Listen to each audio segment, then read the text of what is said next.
kelas 12 cerita 1 kelompok 3 mau memaparkan materi mengenai surat memo dan email. Pertama-tama, izinkan kami memperkenalkan diri. Nama saya Yudhira Madani. Nama aku Arvina. Nama aku Rosalinda. Nama saya Nabila Putri. Nama saya Jadila Wasi. Hai Bapak Ibu. Materi yang pertama ada surat memo. Surat memo adalah surat ringkas yang digunakan untuk komunikasi internal dalam perusahaan, organisasi, atau intensi. Isinya biasanya berupa informasi singkat, instruksi, permintaan, atau pengingat yang ditujukan kepada atasan, bawahan, atau rekan kerja lainnya. Biasanya memo ditulis secara sederhana tanpa format yang formal. Yang kedua ada pengertian dari email. Email adalah surat atau pesan elektronik yang dikirimkan dan diterima melalui jaringan elektronik. Email digunakan untuk berkomunikasi secara digital antara satu pengguna dengan pengguna lainnya menggunakan alamat email yang tertentu.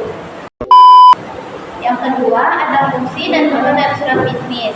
Fungsi dari surat bisnis itu satu ada dokumen resmi, yang kedua dokumen ilegal, yang ketiga mewakili citra perusahaan, yang keempat alat untuk memberikan instruksi, yang kelima untuk membangun hubungan profesional.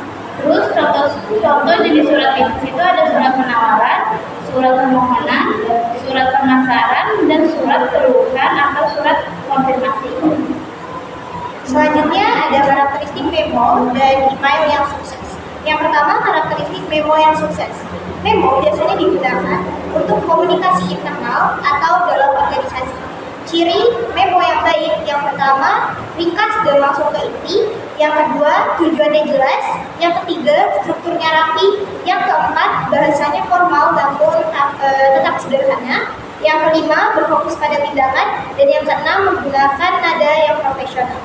Selanjutnya, karakteristik email yang sukses.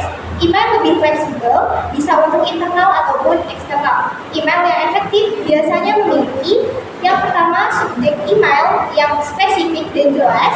Yang kedua, salam pembuka yang sopan. Yang ketiga, isinya terstruktur dan mudah dibaca. Yang keempat, bahasanya profesional. Yang kelima, tujuan dan permintaan tersampaikan dengan spesifik. Yang keenam, tindakan lanjutan yang jelas. Dan yang ketujuh, menggunakan penutup yang sopan.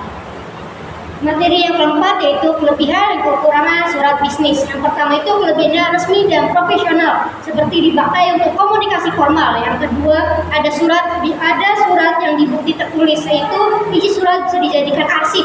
Yang ketiga bahasa jelas dan terstruktur, membantu menghindari salah paham antar pengirim dan penerima. Yang keempat dapat digunakan untuk berbagai keperluan. Yang kelima menunjukkan citra perusahaan. Adapun kekurangannya yaitu tidak secepat komunikasi digital, seperti jika dikirim fisik butuh waktu lebih lama. Yang kedua kurang fleksibel, formatnya baku, tidak bisa terlalu santai atau bebas. Yang ketiga biaya operasional, seperti kalau dikirim fisik kertas amplop ongkir memerlukan biaya.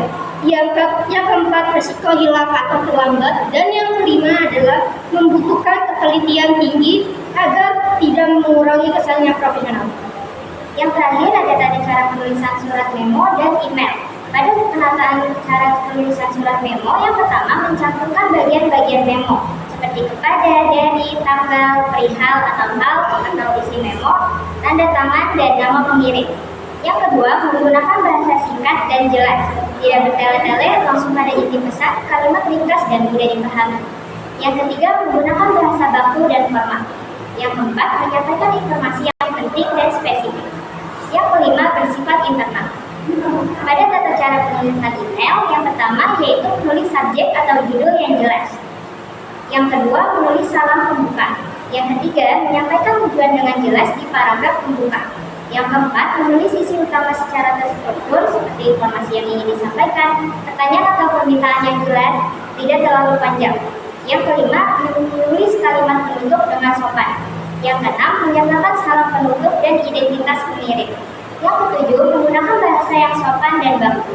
Yang kedelapan, memeriksa kembali email sebelum dikirim, seperti periksa ejaan, pastikan alamat email penerima benar, dan yang terakhir, pastikan lampiran jika ada sudah terpasang.